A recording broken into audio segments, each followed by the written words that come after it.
Taste the Daily. నమస్తే, నేను Nalini. Welcome to story board. America అధ్యక్షుడిగా ఎన్నికైన ట్రంప్ వలసల విషయంలో ఎలాంటి వ్యూహం అనుసరిస్తారో అనేది కీలకంగా మారింది. అక్రమ వలసదారులపై ఉక్కుపాదం తప్పదని ట్రంప్ హెచ్చరించిన తరుణంలో ఆయన తీసుకునే కార్యాచరణపై ఆసక్తి నెలకొంది. ట్రంప్ అధికారిక బాధ్యతలు చేపట్టడానికి 2 నెలలకు పైగా సమయం ఉంది. అధ్యక్షుడిగా ప్రమాణ స్వీకారం అయ్యాక అక్రమ వలసల కట్టడికి ఏకంగా ఆర్మీని దించుతారని, నేషనల్ ఎమర్జెన్సీ ప్రకటిస్తారని అంచనా వేస్తున్నారు. ట్రంప్తో ముప్పు తప్పదా? అసలు ట్రంప్ ఏమనుకుంటున్నారు? భారతీయులకు వచ్చే ఇబ్బందులేంటి? ఇవాల్టి స్టోరీ బోర్డులో చూద్దాం. వలసలపై కఠిన వైఖరే ట్రంప్ ను గెలిపించిందనే విశ్లేషణలున్నాయి. దీనికి తగ్గట్టుగానే డిపోర్టేషన్ తప్పదని ట్రంప్ స్పష్టం చేశారు. అక్రమ వలసదారులైతే ట్రంప్ ఏం చేస్తారోని భయపడుతున్నారు కూడా. ట్రంప్ గెలవగానే అమెరికా పక్కనే ఉన్న కెనడా కూడా అలర్ట్ అయింది. ట్రంప్ అధ్యక్షుడిగా గెలిచారు, ఇంకేముంది, కొంప మునిగినట్టే అనుకుంటున్నారు వలసదారులు. దాదాపుగా 1,20,00,000 మందికి టెన్షన్ తప్పని పరిస్థితే. అమెరికాలో మెక్సికన్లు, చైనీయుల తర్వాతే అతిపెద్ద వలస వర్గం భారతీయులదే. చట్టవిరుద్ధంగా వలస వెళ్లిన వారికి డిపోర్టేషన్ తప్పదని ట్రంప్ హెచ్చరిస్తున్నారు. నెలకు 10 లక్షల మంది చొప్పున వెనక్కి పంపుతామని, ఏడాదిలో పని పూర్తి చేయాలనే ఆలోచనతో ఉన్నారు. అక్రమ వలసదారుల్లో పెద్ద సంఖ్యలో ఉన్న భారతీయులకు ముప్పు తప్పదని అంచనా. అందులోనూ గుజరాతీలు, తెలుగు రాష్ట్రాల వారికి డిపోర్టేషన్ ముప్పుందని చెబుతున్నారు. టూరిస్ట్ వీసా మీద వెళ్లిపోయి అక్కడే ఉండిపోయిన వారు, L1 వీసా మీద ఉన్నవారు, పని మనుషులుగా, డ్రైవర్లుగా వెళ్లి అక్కడే ఉండిపోయిన వారు, ఓపీటీ మీద ఉన్నవారందరి మెడపై డిపోర్టేషన్ కత్తి వేలాడుతున్నట్టే. మొత్తంగా ట్రంప్ ఇమిగ్రేషన్ ఎమర్జెన్సీని తీసుకొచ్చే అవకాశం కనిపిస్తోంది. H1B వీసాపై వెళ్లి ఆ వీసా రద్దయినా అక్కడే ఉండిపోయిన వారిని కూడా వెతుకుతారని చెబుతున్నారు. వలస విధానం విషయంలో అమెరికా ప్రజలకు ట్రంప్పై సానుకూలత ఉంది. ఆయన వలస సమస్యలను సమర్థంగా పరిష్కరించగలరని మెజారిటీ ఓటర్లు బలంగా నమ్మారు. తాను అధికారంలోకి వస్తే అక్రమంగా వలస వచ్చిన వారిని వెనక్కి పంపుతానని ట్రంప్ విస్పష్టంగా ప్రకటనలు చేయడం ఆయనకు సానుకూలంగా మారింది. మొత్తం వలస విధానాన్నే మారుస్తానని ట్రంప్ పలు ప్రచారాల్లో తేల్చి చెప్పడం వల్ల శ్వేతజాతి ఓటర్లలో మద్దతు పెరిగింది. అక్రమంగా అమెరికాలో నివసిస్తున్న వారికి జన్మించిన పిల్లలకు ఉన్నటువంటి జనన హక్కు విధానాన్ని సమీక్షిస్తానని ట్రంప్ హామీ ఇచ్చారు. శరణార్థి విధానాలను సమీక్షిస్తానని చెప్పడం వంటివి ఓటర్లను ఆకర్షించాయి. ప్రపంచంలోనే అత్యంత భారీ డిపోర్టేషన్ చేపడతానన్న ట్రంప్ వాగ్దానానికి భారీ స్థాయిలో మద్దతు వచ్చింది. అమెరికా అధ్యక్ష ఎన్నికల ప్రచారం సందర్భంగా ట్రంప్ చేసిన ప్రకటన ఇప్పుడు పక్క దేశాలకు భయం పుట్టిస్తోంది. ఎన్నికల ప్రచారంలో భాగంగా డొనాల్డ్ ట్రంప్ వలసదారుల సామూహిక బహిష్కరణకు పిలుపునిచ్చారు. అమెరికాలో నివసించే వలసదారులు దేశ రక్తాన్ని విషపూరితం చేశారని కామెంట్ చేశారు. ఎన్నికల్లో ట్రంప్ విజయం తర్వాత పక్క దేశమైన కెనడా అలర్ట్ అయింది. వలసదారులు తమ దేశంలోకొచ్చే అవకాశం ఉన్నందున సరిహద్దుల్లో అధికారులు నిఘా పెంచారు. యుఎస్లో చాలా మంది పత్రాలు లేని వలసదారులను, ఎక్కువగా మైనార్టీ కమ్యూనిటీలకు చెందిన వారు పొరుగు ఉన్నటువంటి కెనడాలో ఆశ్రయం పొందవలసి వస్తోంది. అమెరికా నుంచి కెనడాకు అక్రమ వలసలు పెరగవచ్చనే అభిప్రాయాలు వినిపిస్తున్నాయి. 2017 నుంచి 2021 వరకు ట్రంప్ మొదటి పదవీ కాలంలో యుఎస్ నుంచి వచ్చి వేలాది మంది వలసదారులు కెనడాలో ఆశ్రయం పొందారు. ఈ సమయంలో కెనడాకు వెళ్లడం గురించి కూడా గూగుల్లో ఎక్కువ సెర్చ్ చేశారు. కెనడాకు వలస వెళ్లడం, కెనడాకు ఎలా వెళ్లాలి, ఇలాంటి ప్రశ్నలను వలసదారులు గూగుల్ను ఎక్కువగా అడిగారు. ఇమిగ్రేషన్, పునరావాస సేవలకు సంబంధించిన విచారణలు పెరిగాయి. గతేడాది నిబంధనలు మార్చేశారు. ఈ మార్పుల తర్వాత యుఎస్ నుండి శరణార్థులు కెనడాలో ఆశ్రయం పొందడం చాలా కష్టంగా మారింది. అదే సమయంలో వేలాది మంది వస్తే పరిస్థితి అదుపు తప్పే అవకాశం లేకపోలేదు. అమెరికా నూతన అధ్యక్షుడిగా డొనాల్డ్ ట్రంప్ ఇంకా గద్దెనెక్కకముందే, శ్వేత సౌధంలోకి అడుగు పెట్టకముందే వలస విధానంలో సంచలనం చోటు చేసుకుంది. ప్రస్తుత అధ్యక్షుడు జో బైడెన్ ఈ ఏడాది జూన్లో కుటుంబాలను కలిపి ఉంచడం అనే నూతన వలస విధానాన్ని తీసుకొచ్చారు. దీని ద్వారా అమెరికాలో నివసిస్తున్న విదేశీ పౌరులు తమ కుటుంబ సభ్యులకు సంబంధించి ఎలాంటి పత్రాలు లేకపోయినా చట్టబద్ధత పొందే వీలు కల్పించారు. అయితే ఈ విధానాన్ని తాజాగా గతంలో డొనాల్డ్ ట్రంప్ నామినేట్ చేసిన టెక్సాస్లోని జిల్లా జడ్జి జస్టిస్ జే క్యాంపెల్ బార్కర్ నిలుపుదల చేశారు. ఈ విధానాన్ని అమలు చేసేందుకు ఫెడరల్ ఏజెన్సీలకు చట్టబద్ధత లేదని తీర్పు వెలువరించారు. దీంతో నూతన విధానానికి అర్హులైన సుమారు 5 లక్షల మంది పౌరులపై పిడుగుపడినట్టయింది. ట్రంప్ అప్రతిహత విజయం దక్కించుకున్న కొన్ని గంటల్లోనే ఆయన నామినేట్ చేసినటువంటి జడ్జి తీర్పు వెలువరించడం చర్చకు దారితీసింది. అక్రమ వలసదారులను దేశం నుంచి పంపేస్తానని ఎన్నికల సమయంలో ట్రంప్ పదే పదే చెప్పారు. అయితే ఆయన అధికారికంగా బాధ్యతలు చేపట్టకముందే ట్రంప్ ఆలోచనలకు తగ్గట్టుగా నిర్ణయాలు వస్తున్నాయని తేలిపోయింది. దీనికి తోడు గతంలో వలసల విషయంలో కఠినంగా వ్యవహరించిన అధికారికి మరోసారి బాధ్యతలిస్తానని ట్రంప్ చెప్పడం కూడా వలసదారులకు ఆందోళన కలిగిస్తోంది. వలసల విషయంలో కఠినంగానే ఉంటానన్న ట్రంప్ ఆ విషయంలో సైన్యం సహాయం తీసుకోవాలని భావిస్తున్నట్టు చెబుతున్నారు. అయితే దీనికి ఆర్మీ సుముఖంగా లేదనే వాదన ఉన్నా ఆచరణలో ఏం జరుగుతుందనేది చూడాల్సి ఉంది. చరిత్రలోనే భారీ డిపోర్టేషన్ కు కట్టుబడ్డ ట్రంప్ అవసరమైతే నేషనల్ ఎమర్జెన్సీ విధిస్తారని అంటున్నారు. కానీ ప్రత్యేక పరిస్థితుల్లో మాత్రమే పెట్టే ఎమర్జెన్సీని ఇప్పుడు పెట్టే అవకాశముందా లేదా అనేది మరో చర్చ. కానీ ఇంతవరకు ట్రంప్ అధికారికంగా తన ప్లాన్ ఏంటో చెప్పలేదు. అయితే ట్రంప్ గత టర్మ్ ఇప్పుడు ప్రచార ప్రసంగాలు చూసిన తర్వాత ఎవరికి వారే ఇలా చేయొచ్చు అలా చేయొచ్చు అని భావిస్తున్నారు. గతంలో ట్రంప్ మెక్సికో నుంచి వలసల విషయంలో చాలా కఠినంగా వ్యవహరించారు. ఈసారి కూడా మెక్సికో విషయంలో అదే వైఖరి ఉండొచ్చు. ఇక భారతీయుల విషయంలో ఎలా వ్యవహరిస్తారనేది చూడాల్సి ఉంది. వలసల విషయంలో కఠిన వైఖరి ఎందుకో ట్రంప్ కొన్ని కారణాలు చెప్పారు.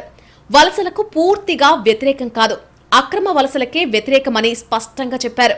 అదే సమయంలో అమెరికాకి వలస వచ్చి ఇక్కడ సామాజిక అశాంతి సృష్టించడాన్ని సహించే ప్రసక్తే లేదన్నారు. ఇది క్లియర్గా నేర ప్రవృత్తి ఉన్న సమూహాలను లక్ష్యంగా చేసుకోవడమే. పైకి అక్రమ వలసదారులందరినీ పంపించేస్తానని ట్రంప్ చెప్పినా అది ప్రాక్టికల్ గా కుదిరే పని కాదనే వాదనలున్నాయి. అమెరికా చరిత్రలోనే అతిపెద్ద డిపోర్టేషన్ కూడా గతంలో విమర్శలొచ్చి నిలిచిపోయిన సంగతిని గుర్తు చేస్తున్నారు విశ్లేషకులు.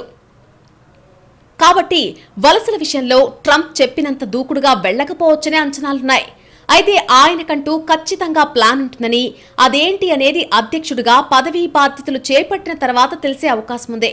ఇప్పటికే ఓ విడత అధ్యక్షుడిగా చేసిన ట్రంప్ కు వలసల విషయంలో ఆచరణాత్మక వైఖరి ఏంటో తెలుసనే వాదనలు వినిపిస్తున్నాయి. మెక్సికో గోడ విషయంలో మరోసారి గట్టిగా ఉంటారనే, అదే సమయంలో అక్రమ వలసల్ని నిరుత్సాహపరిచేలా చర్యలుంటాయని భావిస్తున్నారు. చట్టబద్ధ వలసలకు సమస్యలేంటో గుర్తించి వాటిని పరిష్కరించే ప్రయత్నం కూడా చేస్తారని అంటున్నారు. ఇప్పటికే అమెరికాలో ఉన్న అక్రమ వలసదారుల్లో ట్రంప్ భయం మొదలైపోయింది. ప్రభుత్వం కఠినంగా ఉందనే భావన ఉంటే తప్పు చేసేవారు ఖచ్చితంగా భయపడతారు అనే ఒక సూత్రీకరణ ఉంది. ప్రస్తుతం బైడెన్ సర్కార్ నిర్లక్ష్యం కారణంగానే అక్రమ వలసలు ఇబ్బడి ముప్పడిగా పెరిగిపోయాయనేది ట్రంప్ ఆలోచనగా కనిపిస్తోంది. అమెరికాలో అక్రమంగా వలస వచ్చిన వారిలో తీవ్ర భయాందోళనలు నెలకొన్నాయి. అమెరికాలో సగటున ఇంటికొకరు సరైన పత్రాలు లేకుండా ఉంటున్నట్టే. దేశంలో 5% అక్రమ వలసదారులున్నారని అంచనా. అరిజోనాలో ఇది 5.5%గా ఉంది. ఈ రాష్ట్రంలో లాటినో ఓటర్లు అధికంగా ఉంటారు. ట్రంప్ డిపోర్టేషన్ ప్రారంభిస్తే 11 లక్షల మంది వెనక్కి వెళ్లాల్సి ఉంటుంది. ఇది అమెరికా చరిత్రలోనే అతిపెద్ద ఆపరేషన్ అవుతుంది. దీనివల్ల కుటుంబాలు అల్లకల్లోలమవుతాయి. నెవడా, కాలిఫోర్నియా, న్యూజెర్సీ, టెక్సాస్లలో ప్రతి 10 ఇళ్లలో ఒక ఇంట్లో అక్రమ వలసదారులున్నారని అంచనా. వారికి చట్టపరమైన అనుమతులు లేవు. ట్రంప్ జనవరిలో ఓవల్ ఆఫీసులోకి ప్రవేశిస్తే వలసల విషయంలో ఆయన ఎజెండా తూచా తప్పకుండా అమలు చేస్తారనే అంచనాలున్నాయి. కొత్త పోకడ్ల సంగతి పక్కన పెడితే గత టర్మ్లో అమలైన విధానాల విషయంలో సందేహాలు అక్కర్లేదనే చర్చ మొదలైంది. దీంతో తమ పిల్లలకు అమెరికా పౌరసత్వం దక్కడంపై అనిశ్చితి నెలకొంటుందనే భయం వలస వెళ్లిన వారిలో మొదలైంది. అమెరికాలో జన్మించిన పిల్లలకు జన్మత అక్కడి పౌరసత్వం లభిస్తుంది. దీనిని న్యాచురలైజ్డ్ సిటిజన్షిప్ అంటారు. అయితే తాము గెలిస్తే మొదటి రోజే న్యాచురలైజ్డ్ సిటిజన్షిప్ ను ఎత్తేస్తామని తమ ఎన్నికల ప్రచారంలో డొనాల్డ్ ట్రంప్ పెద్ద ఎత్తున ప్రచారం చేశారు. వారి ప్రచార పత్రాల్లోనూ ఈ విషయాన్ని ప్రధానంగా ప్రస్తావించారు. ఇక మీదట అమెరికాలో జన్మించే పిల్లలకు జన్మతా పౌరసత్వం రావాలంటే తల్లిదండ్రుల్లో ఒక్కరైనా ఖచ్చితంగా అమెరికా పౌరులై లేదా చట్ట ప్రకారం అమెరికా శాశ్వత నివాసితులై ఉండాలని ట్రంప్ పేర్కొన్నారు. ప్రచారంలో చెప్పినట్టు ఆయన ఈ నిర్ణయం తీసుకుంటే ఇక మీద అమెరికాకు వలస వెళ్లిన వారి పిల్లలకు జన్మతా పౌరసత్వం దక్కదు. ట్రంప్ ప్రచారంలో చెప్పింది చెప్పినట్టుగా అమలు చేయడానికి ప్రాక్టికల్ ప్రాబ్లమ్స్ ఉన్నాయనే చర్చ కూడా ఉంది. డిపోర్టేషన్ చేస్తామని చెప్పడం తేలిక అయినా చేయడానికి సుదీర్ఘ చట్టబద్ధ ప్రక్రియ ఉంది. దీనికి $1 బిలియన్ ఖర్చవుతుందని అంచనా. ఎంత ఖర్చైనా పర్లేదని ట్రంప్ చెబుతున్నా అధికారులు సహకరిస్తారా అనేది కూడా సమస్యే. ఈ అడ్డంకులన్నీ దాటినా అక్రమ వలసదారులు కూడా అమెరికాలో జీవించే హక్కు కోసం కోర్టుల్లో క్లెయిమ్ చేసుకోవచ్చు. అప్పుడు న్యాయస్థానాలు ఏ నిర్ణయం తీసుకుంటాయనేది ఆసక్తికరం. వలసదారుల్ని భారీ సంఖ్యలో వెనక్కి పంపించడం మొదలు పెడితే ఇమిగ్రేషన్ కోర్టు వ్యవస్థను మరింత విస్తరించాల్సి రావచ్చు. దీనివల్ల చాలా కేసులు పేరుకుపోతాయి. అమెరికాలోని అనేక పెద్ద నగరాలు, పట్టణాలు స్థానిక పోలీసులు ఇమిగ్రేషన్ అండ్ కస్టమ్స్ ఎన్ఫోర్స్మెంట్ కు సహకరించడాన్ని నిరోధిస్తూ చట్టాలు చేశాయి. అమెరికాలోని స్థానిక రాష్ట్ర, కేంద్ర చట్టాలు ఈ వ్యవహారాన్ని మరింత సంక్లిష్టంగా మార్చే అవకాశం కనిపిస్తోంది. అక్రమ వలసదారుల్ని మూకుముడిగా వెనక్కి పంపించాలంటే స్థానిక అధికారులు, ఇమిగ్రేషన్ అండ్ కస్టమ్స్ ఎన్ఫోర్స్మెంట్ మధ్య సమన్వయం పెద్ద సమస్యే. అక్రమ వలసదారుల్ని మూకుముడిగా వెనక్కి పంపించాలన్న ట్రంప్ ప్రణాళికలకు సహకరించేందుకు అధికారులు సిద్ధంగా లేరు. వారు సహకరించకపోతే ఈ హామీ నెరవేర్చడం చాలా కష్టం. మూకుముడిగా బయటకు పంపే కార్యక్రమంగా మొదలైతే ఇమిగ్రేషన్, మానవ హక్కుల కార్యకర్తలు తక్షణం స్పందిస్తారు. దీనివల్ల పెద్ద సంఖ్యలో న్యాయపరమైన సవాళ్లు ఎదుర్కోవచ్చు. అమెరికాలో అరెస్ట్ చేసి వారి దేశాలకు తిప్పి పంపిన వారి సంఖ్య దశాబ్ద కాలంలో దాదాపు 1,00,000. అంతకుముందు ఒబామా కాలంలో ఇది పతాక స్థాయిలో ఉండేది. అప్పట్లో 2,30,000 మందిని వెనక్కి పంపించేశారు. ఈ సంఖ్యను ఒక ఏడాదిలో 10 లక్షలకు పెంచాలంటే విస్తృతమైన మానవ వనరులు కావాలి. ప్రస్తుతం ఆ స్థాయిలో వనరులు లేవు. ప్రచారంలో భాగంగా ట్రంప్ చెప్పిన లక్షల మంది అక్రమ వలసదారుల్లో 1,000 మందిని గుర్తించి తిప్పి పంపడం కస్టమ్స్ అండ్ ఇమిగ్రేషన్ ఎన్ఫోర్స్మెంట్ విభాగంలో 20,000 మంది ఏజెంట్లు, ఇతర అధికారుల వల్ల అవుతుందా అని నిపుణులు సందేహం వ్యక్తం చేస్తున్నారు. అక్రమ వలసదారులను గుర్తించిన తర్వాత వాళ్లను ఇమిగ్రేషన్ కోర్టులో ప్రవేశపెట్టడానికి ముందు వారికి నివాస సౌకర్యం కల్పించాలి లేదా నిర్బంధ కేంద్రాలకు తరలించాలి. వారు దేశంలోకి అక్రమంగా ప్రవేశించారని నిరూపించి వెనక్కి పంపడానికి న్యాయ ప్రక్రియ పూర్తి కావడానికి ఏళ్లు పడుతుంది. ఈ ప్రక్రియ అంతా పూర్తయిన తర్వాతే అదుపులోకి తీసుకున్న అక్రమ వలసదారుల్ని అమెరికా నుంచి పంపించగలరు. అలాగే అక్రమ వలసదారుల్ని తిప్పి పంపేటప్పుడు వారు ఏ దేశానికి చెందిన వారైతే ఆ దేశపు ప్రభుత్వాల నుంచి వారిని స్వీకరించేందుకు దౌత్యపరమైన సహకారం కూడా అవసరం. ఇలా ప్రతి నిబంధనను అనుసరించి లక్షల మందిని తిప్పి పంపించేందుకు కస్టమ్స్ అండ్ ఇమిగ్రేషన్ ఎన్ఫోర్స్మెంట్ దగ్గర తగినంత సామర్థ్యం లేదు.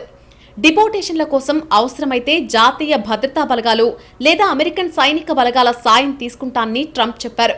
అయితే గతాన్ని చూస్తే అమెరికా, మెక్సికో సరిహద్దుల్లో అక్రమ వలసల్ని నిరోధించడంలో అమెరికన్ సైన్యం పాత్ర చాలా పరిమితంగా ఉంది. దీనికి తోడు అసలు అమెరికానే వలసల దేశం. ఇక్కడ వలసలకు సహజ అనుకూలత ఉంటుంది. అక్రమంగా వలస వచ్చే వారి విషయంలో కొన్ని వెసులుబాట్లిచ్చి చట్టబద్ధ వలసదారులుగా మార్చాలనే ప్రతిపాదనలు రావచ్చు. మరీ ఇబ్బందులు సృష్టిస్తారనుకునే వారిని వెనక్కి పంపడానికి ఏకాభిప్రాయం వ్యక్తం కావచ్చు. ఇలా చాలా సంక్లిష్టతలున్నాయి. ఈ విషయంలో ట్రంప్ ఎలా ముందుకెళ్తారోనేది చూడాల్సి ఉంది. అసలు విషయం ఏంటంటే ట్రంప్ అక్రమ వలసల విషయంలో కఠినంగానే ఉంటారు. అసలు ఉద్దేశం దెబ్బతినకుండా డిపోర్టేషన్కు సాధ్యమైనంత ప్రయత్నం చేస్తారు. కానీ ఆ తర్వాత వచ్చే అడ్డంకులు ఎదుర్కోవడానికి ఎలాంటి వ్యూహం రచిస్తారు అనేదే ఇక్కడ తేలాల్సిన అంశం. వలసలతో అభివృద్ధి చెందిన చరిత్ర అమెరికాది. అదే సమయంలో పెరుగుతున్న అక్రమ వలసలతో సమస్య ఉన్నమాట కూడా నిజమే. అందుకే ట్రంప్ చట్టబద్ధంగా వలస రండి అని పిలుపునిస్తున్నారు. ప్రతి యుఎస్ ఆర్థిక సంవత్సరంలో దాదాపు 1,40,000 ఉపాధి ఆధారిత వలస వీసాలు అందుబాటులో ఉంటాయి. ఉపాధి ఆధారిత వలస వీసాలు 5 ప్రాధాన్య వర్గాలుగా ఉంటాయి. కొన్ని సందర్భాల్లో భార్యాభర్తలు, పిల్లల్ని కూడా దరఖాస్తుల్లో చేర్చవచ్చు. మొదటి 3 కేటగిరీల్లోకొచ్చే నిపుణులు, శాస్త్రాలు, కళలు, విద్య, వ్యాపారం, అథ్లెటిక్స్లో అసాధారణ సామర్థ్యం ఉన్న వ్యక్తులు, తగిన అనుభవం ఉన్న అత్యుత్తమ ప్రొఫెసర్లు, పరిశోధకులు, బహుళజాతి కంపెనీల నిర్వాహకులు, అధికారులు ఉంటారు. వీరందరినీ నైపుణ్యం కలిగిన కార్మికుల కోటాలో వేస్తారు. నైపుణ్యం లేని కార్మికులు 2 సంవత్సరాల శిక్షణ తర్వాత స్థానాలను భర్తీ చేయగల వారికి చట్టబద్ధంగా వలస రావడానికి కూడా దరఖాస్తు చేసుకోవచ్చు. 4వ వర్గం నిర్దిష్ట ప్రత్యేక వలసదారులు. ఇందులో అమెరికాలో ప్రసార మాధ్యమాలతో పనిచేసే నిపుణులు, నిర్దిష్ట ఉద్యోగులు ఉంటారు. 5వ కేటగిరీలో విదేశీ వాణిజ్య సంస్థలను ప్రారంభించగల పెట్టుబడిదారులు ఉంటారు. ట్రంప్ ఇమిగ్రేషన్ విధానంలో ఎక్కువ భాగం లాటిన్ అమెరికా దేశాల నుంచి సరిహద్దు దాటడం వైపు మళ్లింది. అయితే ట్రంప్ ఆధ్వర్యంలో వలస విధానం భారతీయ వలసదారులను కూడా దెబ్బతీసే అవకాశం ఉందనే వాదనలు లేకపోలేదు. తన మొదటి విడతలో ట్రంప్ భారతీయ నిపుణులకు H-1B వీసాల తిరస్కరణ రేటును పెంచారు. ట్రంప్ ఈసారి ప్రచారంలో భారత్ నేతల శైలిని అనుకరించారనే పేరొచ్చింది. ఆ స్టైల్లో భాగంగానే కాస్త గట్టిగా చెప్పే ఉద్దేశంతో అక్రమ వలసల్ని ఆపడానికి ఏం చేయడానికైనా రెడీ అనే ఫీల్ ఇచ్చారని అంటున్నారు. నిజానికి ట్రంప్ టార్గెటే వేరే ఉందని, పేరుకి అక్రమ వలసదారులు అంటున్నా ఏ గ్రూపుల్ని లక్ష్యం చేసుకోవాలో స్పష్టత ఉందని చెబుతున్నారు. ఆ టార్గెట్స్ కు అనుగుణంగానే వలస విధానానికి రూపకల్పన చేస్తారని భావిస్తున్నారు. ఏ నిర్ణయం తీసుకున్నా అమెరికా ఫస్ట్ అనే విధానానికి భంగం కలగదనే ట్రంప్ చెబుతున్నారు. ట్రంప్ గత పదవీ కాలంలో H-1B ఉద్యోగులకు జీతాలు, వీసా ఫీజులు పెరిగాయి.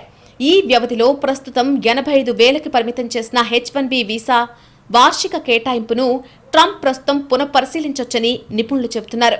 అయితే ట్రంప్ మొదటి విడతతో పోలిస్తే ఇప్పుడు అక్రమ వలసదారుల్లో భారతీయుల సంఖ్య పెరిగింది. కాబట్టి ఆ మేరకు ఇబ్బందులు తప్పవనే అభిప్రాయాలు వస్తున్నాయి. దీంతో ట్రంప్ ఎలాంటి విధానం తీసుకుంటారో అనేది కీలకంగా మారనుంది. మొత్తం మీద ట్రంప్ అమెరికా అధ్యక్షుడు కాగానే వలసలు గతంలో మాదిరిగా స్మూత్ గా ఉండవనే విషయం తేలిపోయినట్టే అంటున్నారు. చెకింగ్లు, నిబంధనలు ఇలా ప్రతి అంశంలోనూ కఠినత్వం పెరుగుతుందని, చూసి చూడనట్టు పోవడం ఇకపై కుదరదని చెబుతున్నారు. ప్రతి నిబంధనను నిక్కచ్చిగా పాటించాల్సి ఉంటుందనే వాదన గట్టిగా వినిపిస్తోంది. చట్టబద్ధ వలసలని ట్రంప్ చెబుతున్నా ఆ రూట్లో ఎక్కువ మందికి అమెరికా వచ్చే అవకాశం ఉంటుందా అనేది మరో కీలక ప్రశ్న. కేవలం అత్యంత మేధావులు, నైపుణ్యం గల వ్యక్తులకు మాత్రమే ట్రంప్ రెడ్ కార్పెట్ వేసే అవకాశం ఉంది. మిగతా వారికి నిర్దాక్షిణ్యంగా నో చెబితే దేశంలో, మరీ ముఖ్యంగా తెలుగు రాష్ట్రాల్లో ఉన్న ఇంటింటి అమెరికా కలలు భగ్నమయ్యే అవకాశం లేకపోలేదు. ఇక అమెరికా ఆశలు చంపేసుకుని కొత్త ప్రత్యామ్నాయాలు చూసుకునేలా ట్రంప్ విధానాలుంటాయేమోననే భయం అందరిలో ఉందే. ట్రంప్ ఇంకా శ్వేతసౌధంలోకి అడుగుపెట్టలేదు. కానీ అంతకుముందే భయాలు మాత్రం విపరీతంగా వ్యాప్తి చెందుతున్నాయి. ట్రంప్కు కావాల్సింది కూడా ఇదే అనే వాదన లేకపోలేదు. ట్రంప్ అంటే అక్రమ వలసదారులకు సింహస్వప్నం అనే పేరు తెచ్చుకోవడమే లక్ష్యంగా ట్రంప్ పనిచేసే అవకాశం కనిపిస్తోంది. తనకు ప్రధానంగా వలసలపై కఠిన వైఖరే గెలుపు తెచ్చిపెట్టిందని ట్రంప్కు బాగా తెలుసు. అందుకే ఆ విషయంలో ట్రంప్ వెనక్కి తగ్గరని చెబుతున్నారు. ఆ ధోరణే వలసదారులకు టెన్షన్ పెంచేస్తోంది. ట్రంప్కు భారతీయుల్లోని చట్టబద్ధ వలసదారులు తమకు డోకా లేదనే వారు మద్దతు పలుకుతున్నారు. కానీ ఇంకా అమెరికా పౌరసత్వం దక్కని వారు, H-1B వీసాలపై ఉన్నవారు, అమెరికా వెళ్లాలనే ప్లాన్లో ఉన్నవారికి ట్రంప్ టెన్షన్ తప్పడం లేదు. వీరందరికీ ట్రంప్ పగలే కల్లోకొస్తున్నారు. గతంలో ట్రంప్ విధానం వేరు. అప్పుడు తొలిసారి అధ్యక్షుడయ్యారు. కానీ ఇప్పుడు బాగా ముదిరిపోయారు. కాబట్టి మరింత కఠినంగా ఉంటారేమో అనే భయం వలసదారులకుందే. అక్రమ వలసలపై కఠిన వైఖరితో అమెరికన్ల మద్దతు కూడగట్టాలని, తద్వారా వచ్చే ఎన్నికల నాటికి అమెరికన్లంతా తన వెంటే ర్యాలీ కావాలనేది ట్రంప్ లక్ష్యమని చెబుతున్నారు. అదే నిజమైతే వలసదారుల ఓట్లు పోయినా పర్లేదని ట్రంప్ తెగిస్తారేమోననే అనుమానాలు లేకపోలేదు. అందుకే ట్రంప్ పదవీ బాధ్యతలు చేపట్టకముందే ఎవరికి వారే టెన్షన్ పడుతున్నారు. ట్రంప్కు మెజారిటీ కూడా బాగా వచ్చింది కాబట్టి కఠిన నిర్ణయాలకు వెనుకాడకపోవచ్చు. రిస్క్ అయినా భారీ డిపోర్టేషన్ చేశారంటే మాత్రం లక్షలాది మందికి అమెరికా కల చెదిరిపోయినట్టే. ఒక్కసారి డిపోర్ట్ అయితే మళ్లీ అమెరికా వెళ్లడం అంత తేలిక కాదు. మొదటి డిపోర్టేషన్కు కారణం చెప్పాలి. ఇంకా చాలా ప్రాసెస్ ఉంటుంది. ఆ భయమే భారతీయుల్ని వెంటాడుతోంది. అమెరికా పౌరసత్వం కోసం ఆల్రెడీ పౌరసత్వం ఉన్న వారిని పెళ్లి చేసుకుని ఏడాది తర్వాత విడాకులు తీసుకుని కేసులు కూడా ఉన్నాయి. అలాంటి వారికి కూడా ట్రంప్ ముప్పు తప్పదని హెచ్చరికలుస్తున్నాయి. అసలు చట్టవిరుద్ధ వలసదారుల కోసం పెట్రోలింగ్ చేస్తారని, అదేదో ఉద్యమంలాగా సాగుతుంది అనే ఊహాగానాలు వెల్లువెత్తుతున్నాయి. అధికారులు నిరాసక్తిగా ఉన్నా ట్రంప్ ఒత్తిడి చేస్తే ఏం చేస్తారు అనేది తేలాల్సి ఉంది. అమెరికాలో అధ్యక్షుడు సర్వాధికారి. ఆయన అనుకుంటే కాస్త ఆలస్యంగా అయినా అమలు కావాల్సిందే. పైగా ఇప్పుడు ట్రంప్ బలమైన అధ్యక్షుడు. కాంగ్రెస్ నుంచి కూడా ఇబ్బందులుండవు. అక్రమ వలసలపై వ్యతిరేకతే ఆయుధంగా విజయం సాధిస్తారు. కాబట్టి తగ్గేదే లేదని భీష్మించొచ్చు. తన రాజకీయ భవిష్యత్తు కంటే ఏదీ ముఖ్యం కాదనుకుంటే మాత్రం ఖచ్చితంగా అక్రమ వలసదారులంతా పెట్టే బేడా సర్దుకోవాల్సిందే.